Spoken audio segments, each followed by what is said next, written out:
al 24. Y dice la Escritura, Primera de Tesalonicenses, capítulo 5, versículos 12 al 24. Os rogamos, hermanos, que reconozcáis a los que trabajan entre vosotros y os presiden en el Señor y os amonestan, y que los tengáis en mucha estima y amor por causa de su obra. Tened paz entre vosotros. También os rogamos, hermanos, que amonestéis a los ociosos, que alentéis a los de poco ánimo, que sostengáis a los débiles, que seáis pacientes para con todos. Mirad que ninguno pague a otro mal por mal. Antes, seguid siempre lo bueno, unos para con otros y para con todos.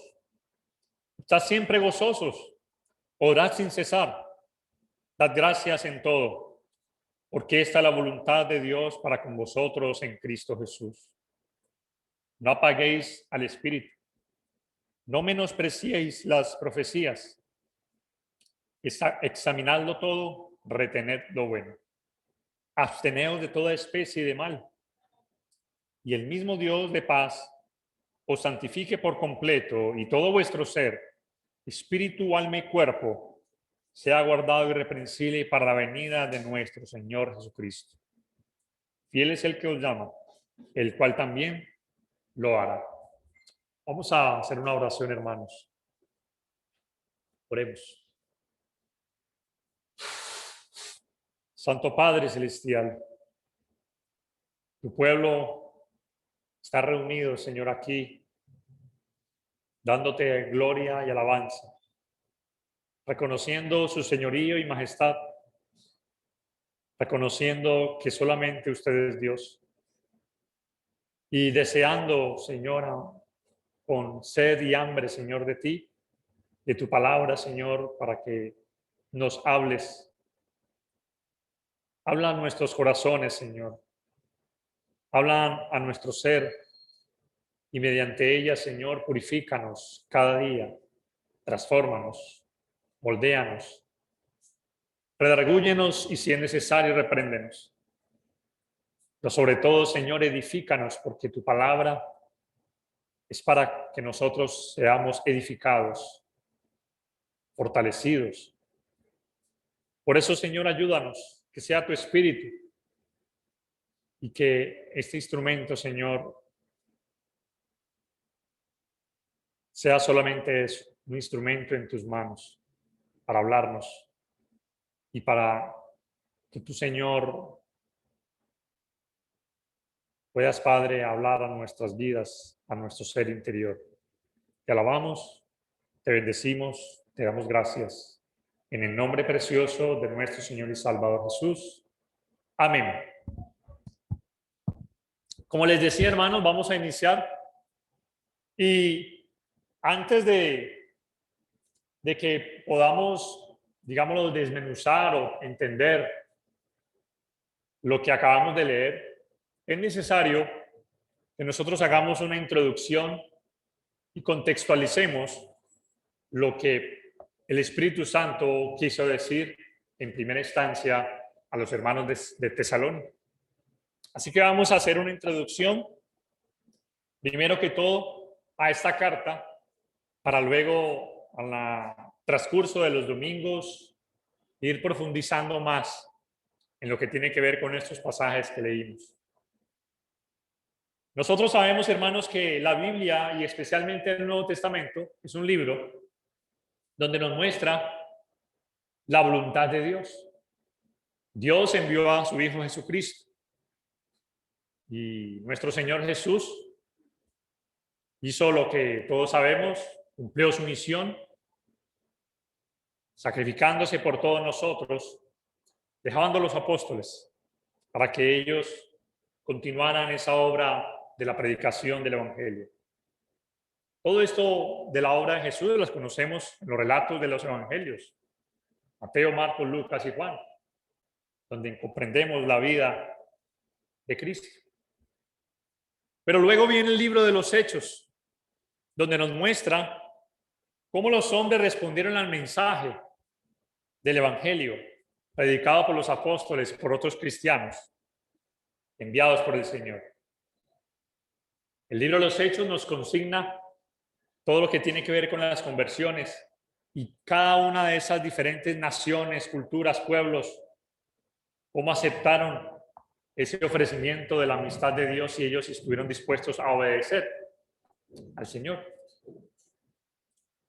Y empezaron a surgir las congregaciones, varias de ellas establecidas por los diferentes apóstoles, incluyendo a nuestro hermano Pablo,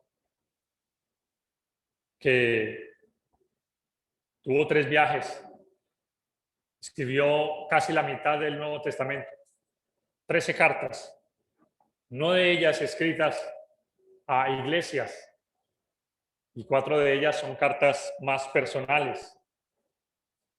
Y esas cartas, hermanos, las cartas del Nuevo Testamento, pues es una continuación de la obra de Cristo. Y se escribieron con el objetivo de poder ayudar a esos nuevos cristianos que se habían convertido, habían atendido el mensaje del Evangelio, para que sea formado en cada uno de esos cristianos el carácter de Jesús, el carácter de Cristo. Cristo formado en cada uno de los cristianos, con el objetivo de que podamos ser fructíferos, que demos ese fruto, no solo a nivel individual, sino como iglesia. Y ahí vemos, hermanos, un orden establecido por Dios. Bueno, la primera carta de Tesalonicenses, yo no sé cuántos de ustedes han leído esa carta. La primera carta de Tesalonicenses, según algunos historiadores, eruditos y personas estudiosas, fue la primera carta escrita del Nuevo Testamento. Más o menos fue escrita en el año entre el 50 y 51. Durante el segundo viaje de Pablo, estando en la ciudad de Corinto, en el cual visitó la ciudad de Corinto y estuvo, según relata el libro de los Hechos, 1 año y 6 meses. Pero ¿cómo comenzó la iglesia allá? Vamos a hacer un viaje en el tiempo. Vamos a montarnos en el DeLorean y vamos a viajar hasta allá. Al año 49 más o menos, donde encontramos al apóstol Pablo en la ciudad de Tesalónica, habiendo llegado primero a Filipos, siendo encarcelados. Usted puede leer el relato en Hechos capítulo 17, versículo 12 en adelante. Ahí puede encontrar el relato de cómo inició la obra allá en la ciudad de Tesalónica. Luego pasó por otras ciudades, Anfípolis y otra ciudad más, y llegó a Tesalónica. Y la costumbre del apóstol Pablo era llegar siempre a la sinagoga de los judíos.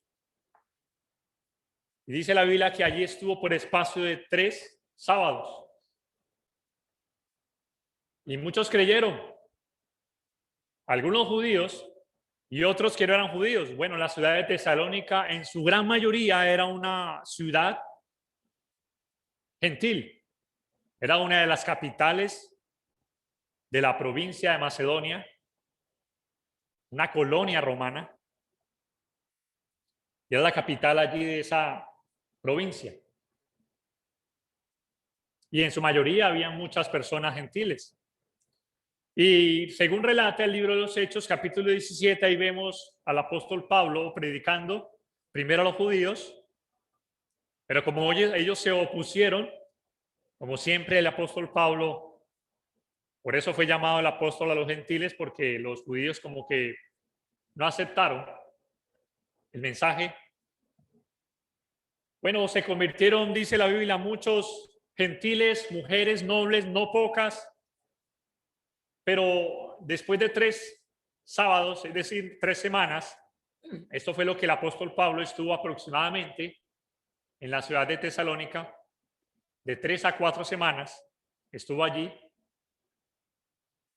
y hubo una oposición, hubo una turba de parte de los judíos, donde alborotaron la ciudad y sacaron a un hombre, a un cristiano llamado Jasón, y planearon,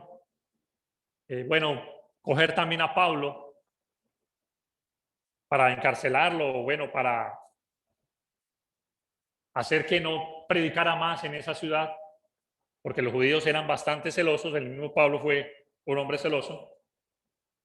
Pero en todas estas alteraciones de la ciudad, el cristianismo aún así fluyó, el cristianismo en la iglesia se apuntaló en una ciudad en medio de toda la oposición. Y ahí menciona entonces el libro de los Hechos que Pablo tuvo que salir al día siguiente a escondidas y llegó hasta Berea, y los de Tesalónica se dieron cuenta que estaba en Berea y fueron hasta allá también, porque se dieron cuenta que había llegado allá. Pero mire todo el contexto, hermanos, de lo que sucedió en el inicio de esta congregación. Cómo en medio de la alteración, de la turbación, de las tribulaciones, de los problemas, de las circunstancias difíciles, el cristianismo afloró.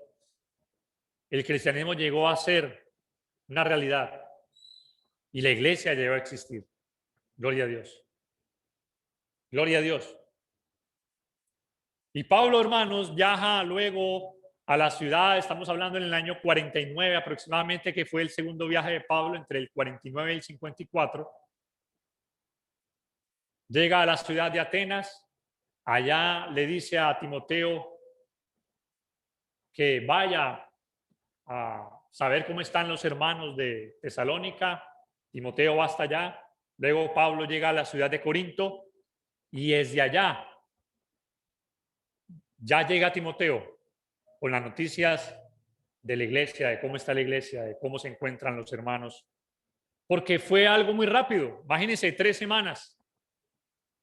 Pongámosle 4 si es que de pronto el apóstol Pablo llegó antes del día de reposo. 4 semanas aproximadamente. Muy poco, un mes. Y una iglesia establecida con nuevos cristianos en un mes, pues difícil, ¿no? Muy poco tiempo. Claro, la preocupación de Pablo por la iglesia, que según la relata el libro de 1 Tesalonicenses, no tuvo reposo hasta que llegó Timoteo a darse cuenta de cómo se encontraban los hermanos, en qué condición espiritual se encontraban ellos.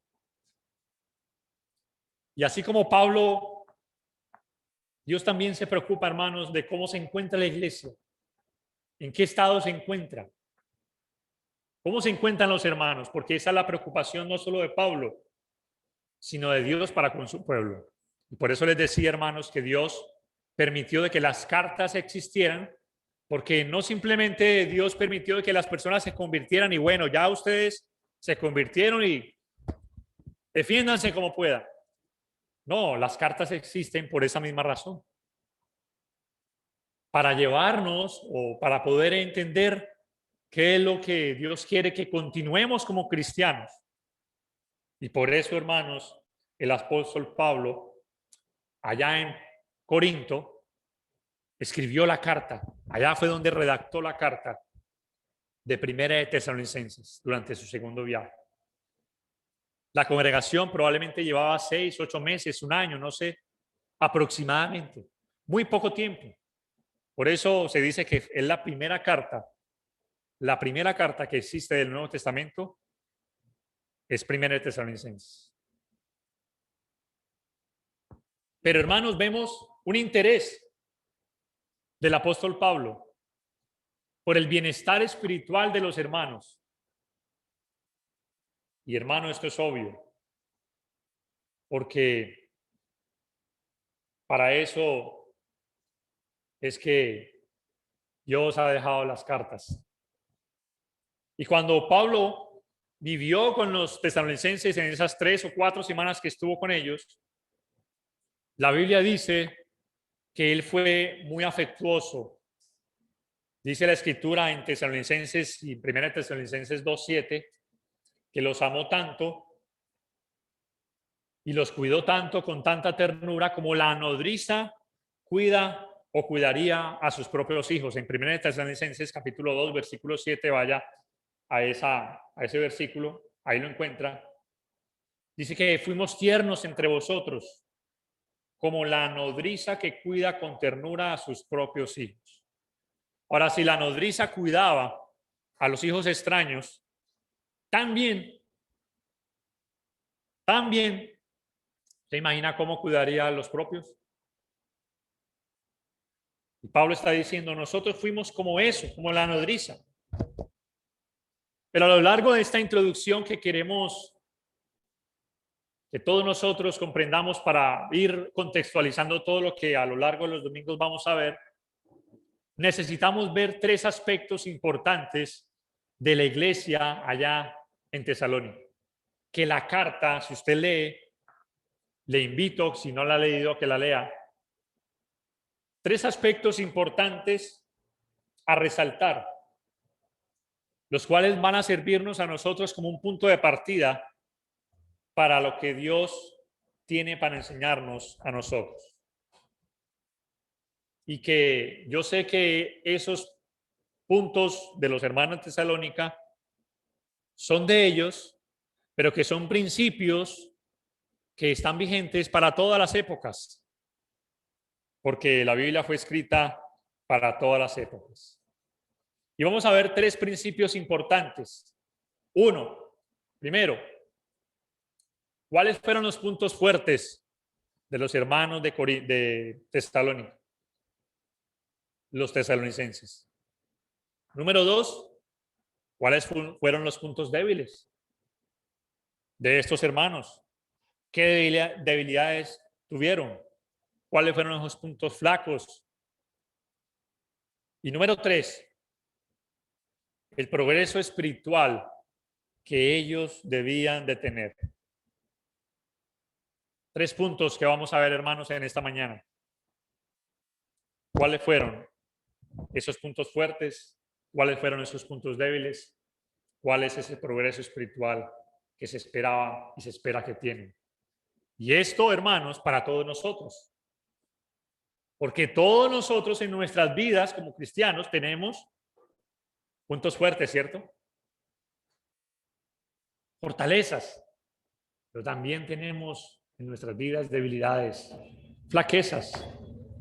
Y también hay cosas que necesitamos madurar, progresar, avanzar. Cada uno de nosotros tiene eso. No solo a nivel individual, sino como iglesia. Tenemos también estas cosas. Y a lo largo del Nuevo Testamento, y a lo largo aún de la Biblia, vemos esto también en las vidas de aquellos que sirvieron al Señor, que fueron hombres grandes en la palabra de Dios. Nadie estuvo ajeno a esto. Todo esto, hermanos, es una realidad. Moisés, Jeremías, Pablo, todos ellos tuvieron estas 3 cosas, así como nosotros también. Así que a lo largo de esta introducción vamos a preguntarnos cómo debemos vivir nuestro cristianismo. ¿Cómo estoy viviendo yo la vida cristiana? ¿Cómo nos encontramos? ¿Cómo se encontraban estos hermanos? ¿De qué manera? ¿Cuál era su condición? ¿Qué debilidades tengo que afrontar y superar? ¿Y hasta qué punto estoy dispuesto yo o estos hermanos estuvieron dispuestos para progresar espiritualmente, para no quedarse estancados ni quedarse allí, sino avanzar en la vida como cristianos? Es conveniente que, pues, que nos hagamos estas preguntas para así que haya una edificación en nosotros, una reflexión también interiormente. Y yo sé que cada uno de nosotros nos hemos hecho esas preguntas. Yo me la he hecho. Y hay que resaltar, hermanos, que durante la estadía de Pablo en la ciudad, que fue breve, debido a las persecuciones y debido a todas las oposiciones,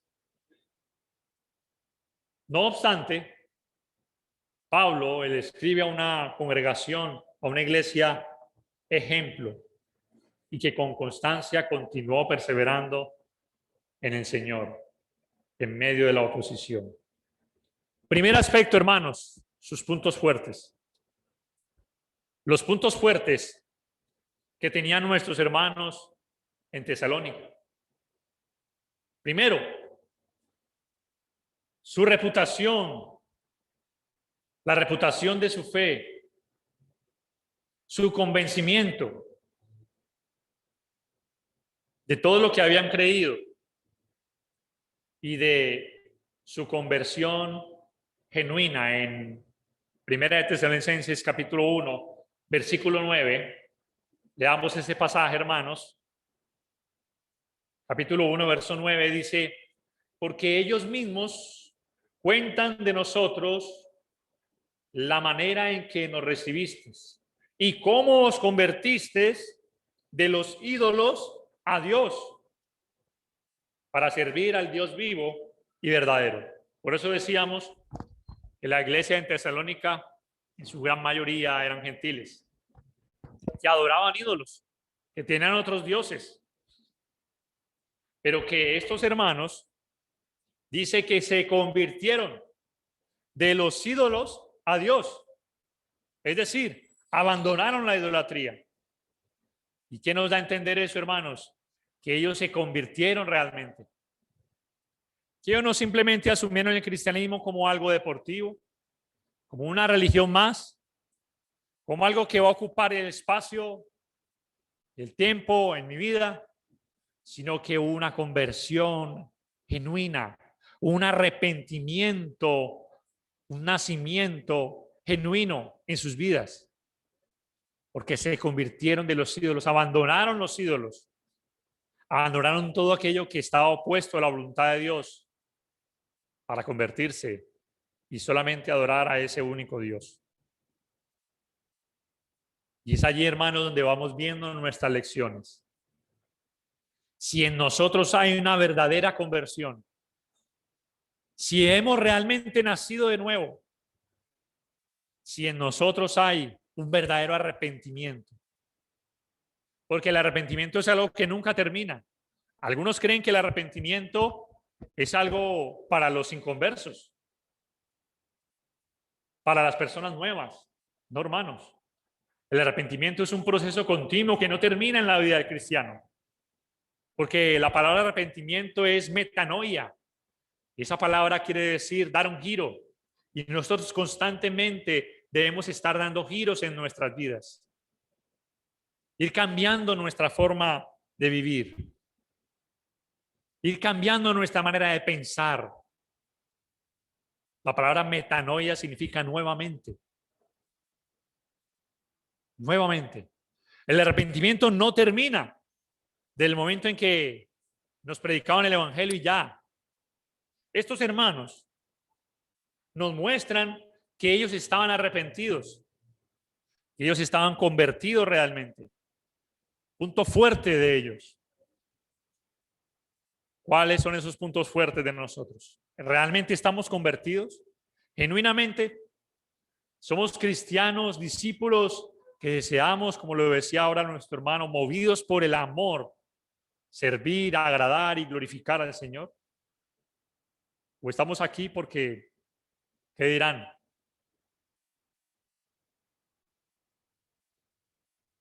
Son preguntas que debemos ir haciéndonos, pero viendo esto que nuestros hermanos de Tesalónica mostraron en su vida como cristianos. Pero miremos también, hermanos, que ellos, dice la Escritura, ahí mismo en el capítulo 1, versículo 6,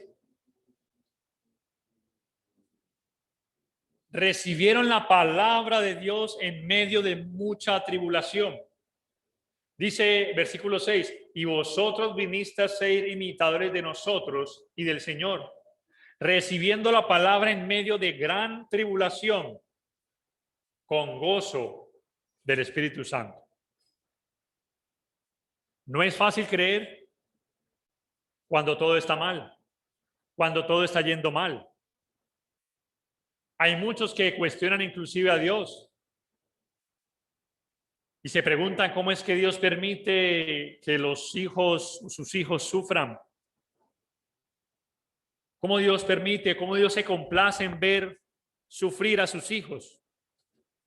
Y la fe de muchos, por la tribulación y las dificultades, se apaga, baja. El amor se enfría. Jesús mismo lo dijo, que por multiplicarse la maldad, el amor ¿qué? De muchos se enfriará. Estos hermanos no.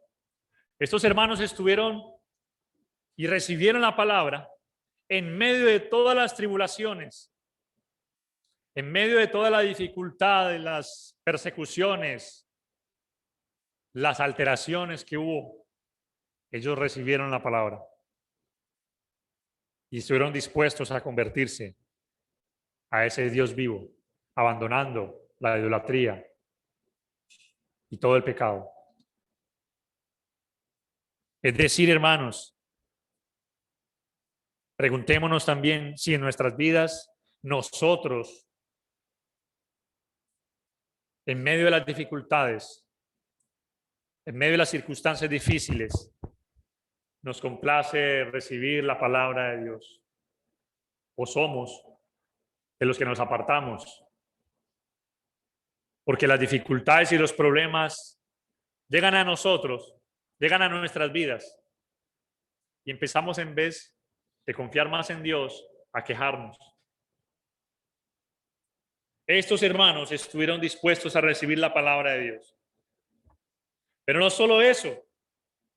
Ahí en el versículo 7 dice que fueron ejemplo. Capítulo 1, versículo 7. De tal manera que habéis sido ejemplo a todos los de Macedonia y de Acaya que han creído. Fueron ejemplo para otros. Cuán trascendental, hermanos, es que los demás vean en nosotros el ejemplo. Cuán importante es lo que nosotros reflejamos a los demás. Porque ellos fueron ejemplo, un modelo a seguir. Por eso Jesús dijo que una ciudad asentada sobre un monte no se puede esconder, ni se pone una lámpara debajo de un almud, sino que se pone encima de la mesa para que alumbre a todos los que están en la casa. Así dice: alumbre vuestra luz delante de los hombres. Estos hermanos fueron punto de referencia. Y nosotros, hermanos, también en nuestra vida debemos, hermanos, marcar la diferencia. Mostrar que realmente somos cristianos, que hagamos ejemplo y que las personas ven que en nosotros hay una verdadera conversión, un verdadero cristianismo. Porque sin lugar a duda, todos nosotros ejercemos influencia en los demás. Todos. Nosotros de alguna manera ejercemos influencia en otros, en un grado mayor o menor, pero ejercemos influencia. La imitación es una tendencia de los seres humanos. Constantemente estamos imitando algo o alguien. Y los niños aprenden a través de eso, de la imitación de otros seres humanos. Una persona decía que nuestra vida puede ser la única Biblia que los demás lean. Y es así. Es posible que nuestra vida sea la única Biblia que los demás lean. Estos hermanos mostraron que ellos fueron ejemplo para los hermanos de Macedonia y de Acaya. ¿Por qué? Porque en medio de la oposición, de las tribulaciones, de las dificultades, siguieron firmes, fortalecidos, constantes en el Señor. y no se apartaron. Como muchos cristianos, cuando llegan las pruebas se apartan. Claro que aquí no, estoy hablando de otros cristianos. Dios, hermanos, espera que nosotros seamos ejemplo para los demás. Para los demás.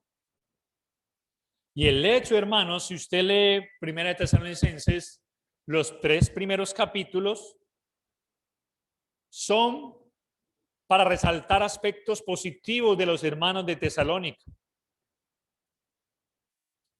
Y eso nos enseña, hermanos, que nosotros también debemos aprender a reconocer lo positivo en los demás, a agradecer a Dios por las buenas obras de los demás. Por eso dice el versículo 2 del capítulo 1, damos siempre gracias a Dios por todos vosotros, haciendo memoria de vosotros en nuestras oraciones. Damos gracias a Dios.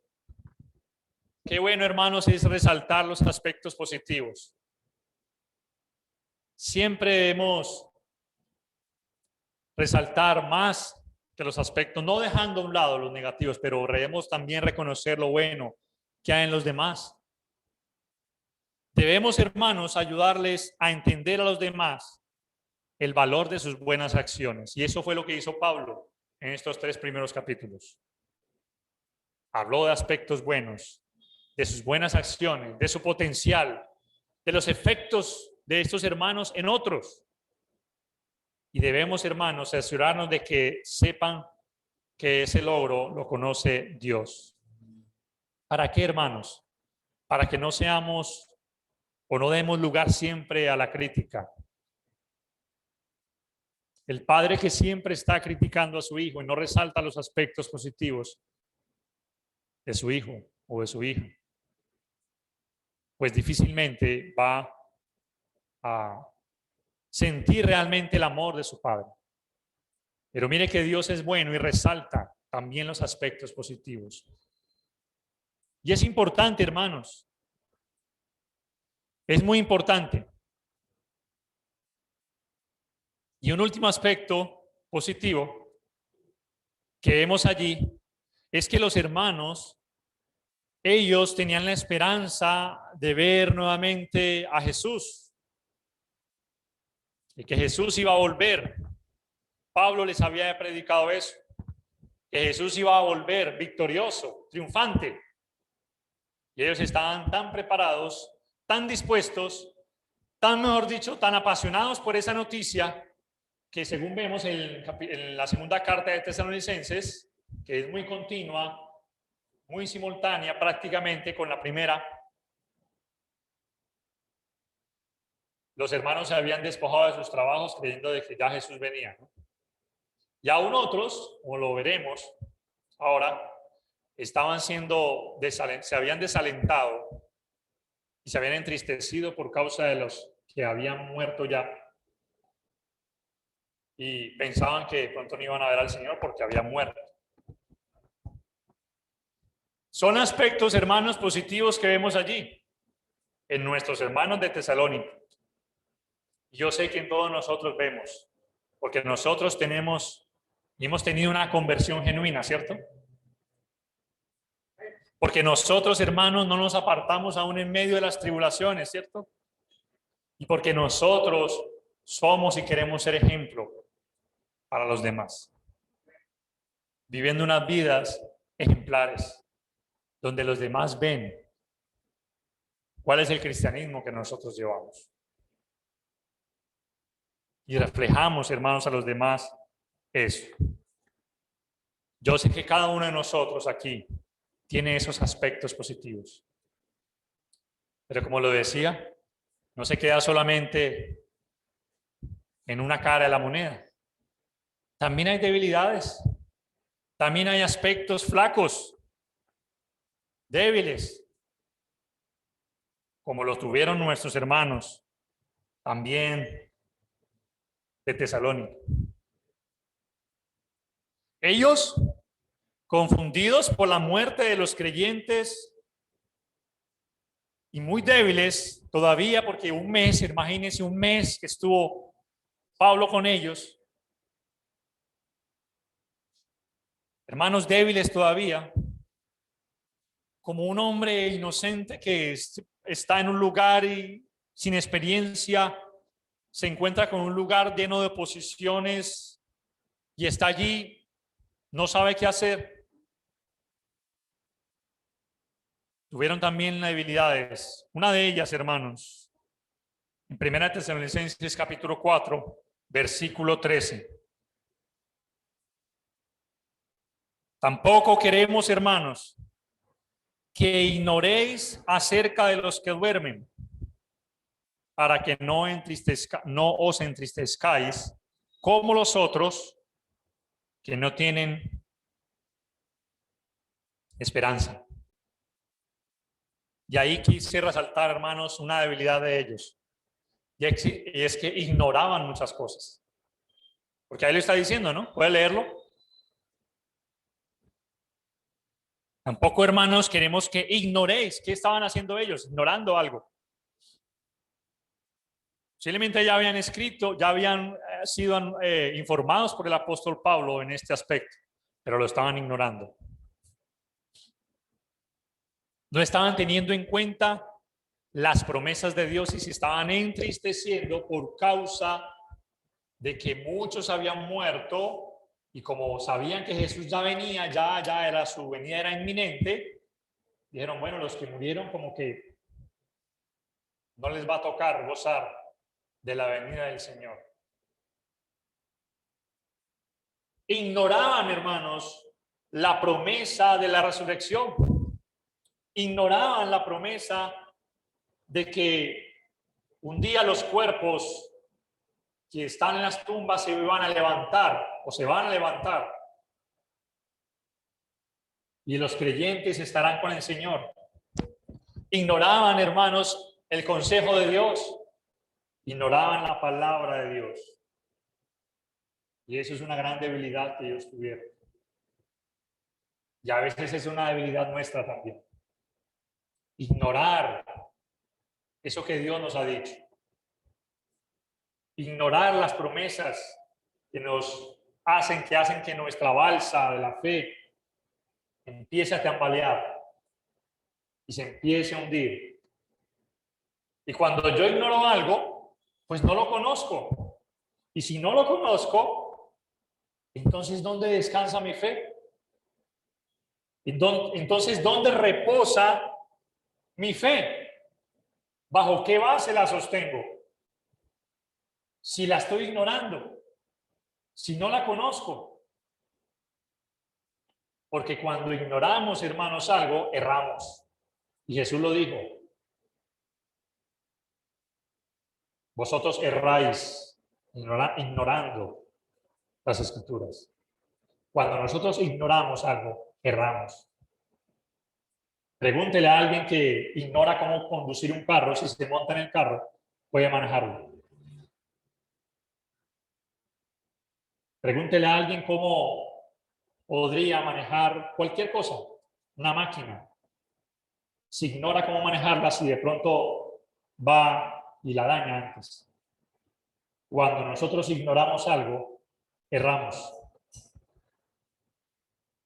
La pregunta es, hermanos, ¿qué ignoramos nosotros? Cada uno tendrá que autoevaluarse, autoanalizarse y saber qué es lo que está ignorando. Ignora las promesas de Dios. No atina en fortalecerse en esas promesas,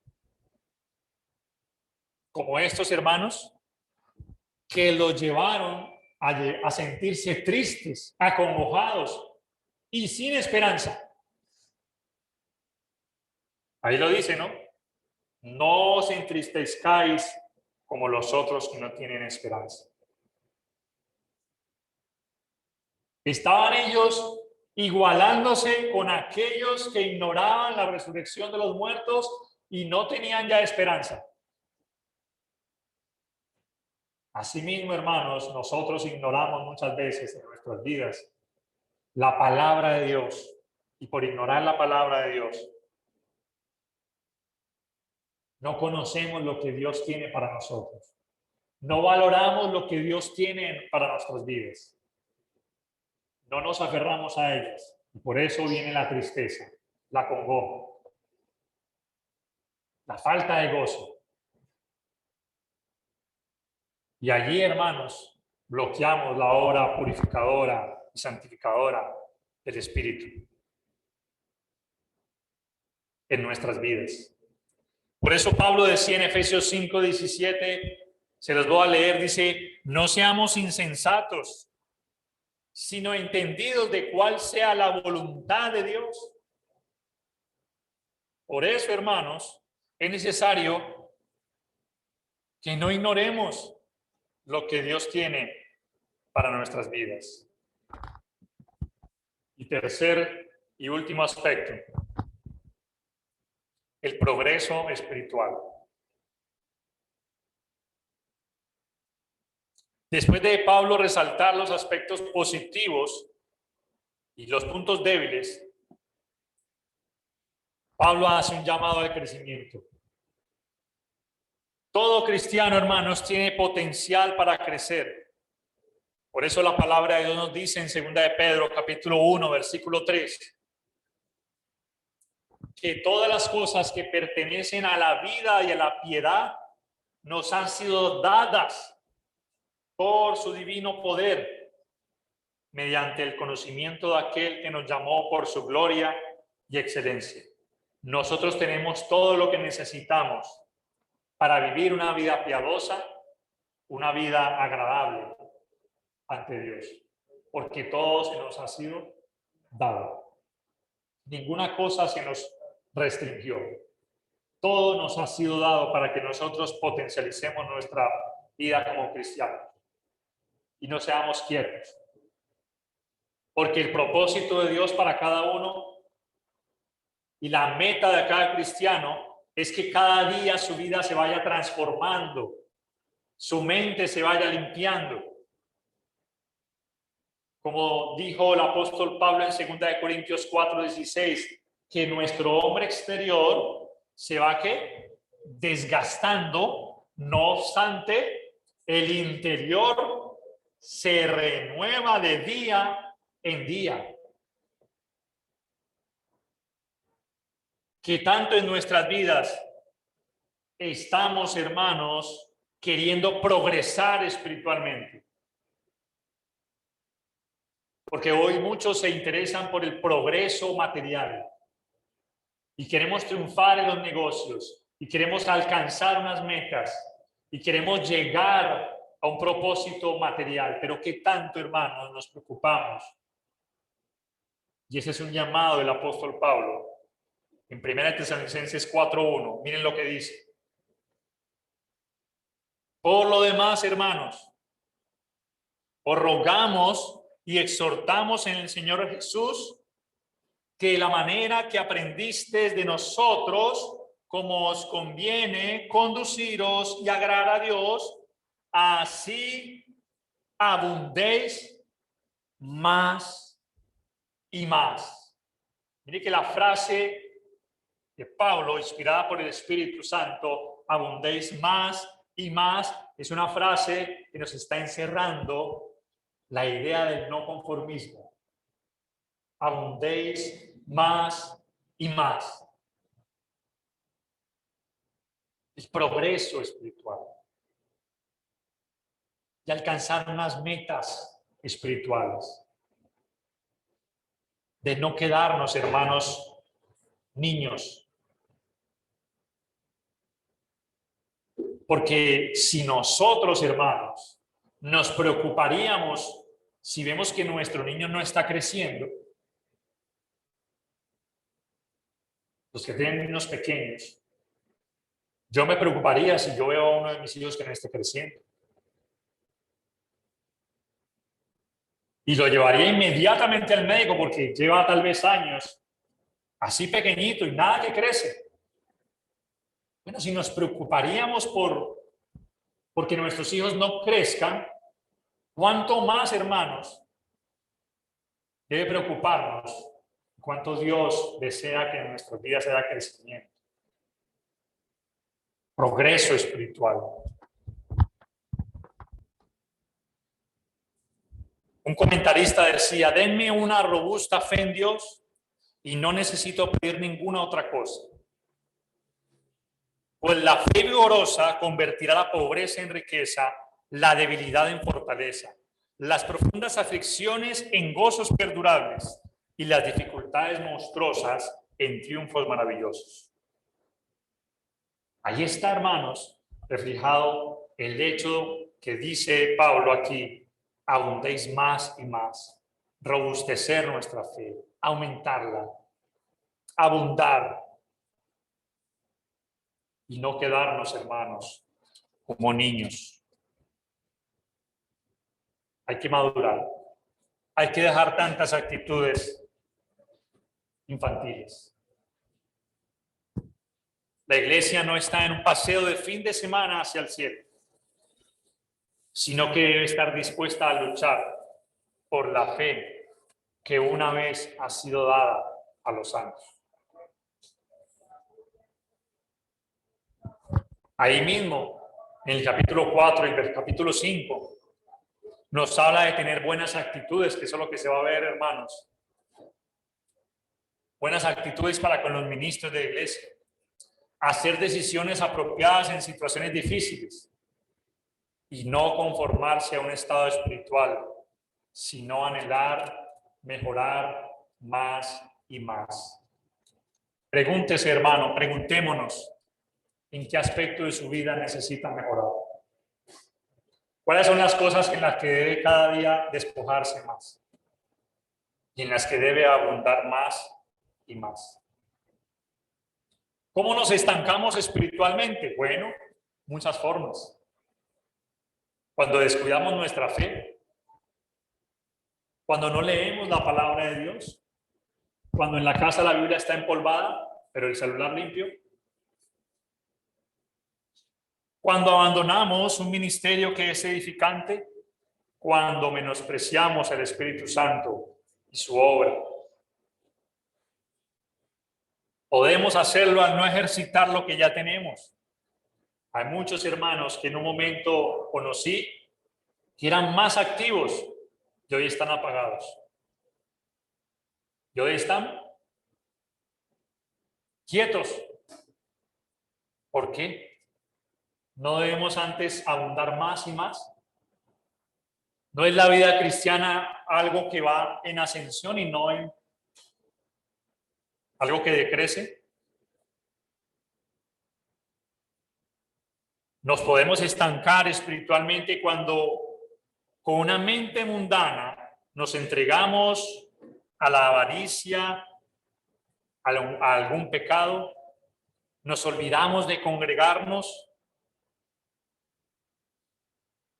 como algunos tienen por costumbre, dice la Biblia en Hebreos. Caemos en un pecado y nos quedamos allí. Damos lugar a alguna obra de la carne. ¿Por qué? Ahí es una evaluación que cada uno de nosotros debiera haciéndose. ¿Estamos abundando más y más o estamos mermando antes más y más? Estas cosas, hermanos, nos estancan espiritualmente, gratificando la vanidad. Cuando no permanecemos en comunión con los demás, y así como el sol calienta a los que están cerca de él, así la comunión también calienta a los que están cerca, unos con otros. Todos estos aspectos, hermanos, nos habla la carta de Tesalonicenses. Vuelvo y reitero, usted puede leerla. Ahí va a encontrar esos aspectos positivos, negativos o débiles, y la búsqueda del progreso espiritual. Conclusiones, hermanos. Nosotros siempre debemos estar preparados para la segunda venida, porque uno de los aspectos que más toca allí el apóstol Pablo en la primera carta es la segunda venida. De hecho, ese es uno de los temas. de la primera carta de Tesalonicenses, la segunda venida de Cristo. Que aunque muchos han fijado fechas, nosotros debemos vivir nuestras vidas como cristianos como si hoy fuera, hoy es 7, ¿no? De febrero. Como si hoy fuera el último día. Como si hoy el Padre le dijera al Hijo, porque solamente lo sabe el Padre. No, la Biblia dice que ni aún los ángeles, ni el mismo Hijo, sabe el día ni la hora en que vendrá el Señor. Solo el Padre. Solo el Padre. Y debemos vivir ese día como si hoy el Padre diera la orden del retorno de Jesús. ¿Qué pasaría, hermanos? ¿Cómo nos encontramos nosotros en nuestras vidas como cristianos? Y si el Señor no ha venido todavía es porque Él, dice la Biblia en 2 de Pedro, es que paciente para con todos, no queriendo que ninguno perezca, sino que todos procedan al arrepentimiento. Que le abramos la puerta, como dice Apocalipsis. He aquí yo estoy a la puerta y llamo. Nosotros utilizamos ese pasaje para evangelizar, pero ese pasaje no fue escrito para personas inconversas, fue escrito para cristianos. Imagínense el dueño de la iglesia invitando a que le abran la puerta a él. El dueño de la iglesia, el que es el dueño de la iglesia, está invitando a que abran la puerta para que él entre. Nosotros, hermanos, debemos buscar vivir este día y todos los días de nuestra vida como si hoy, porque eso fue lo que hicieron los hermanos. Los hermanos lo llevaron tanto al extremo que ellos abandonaron sus trabajos, ¿no? Ya no trabajo más.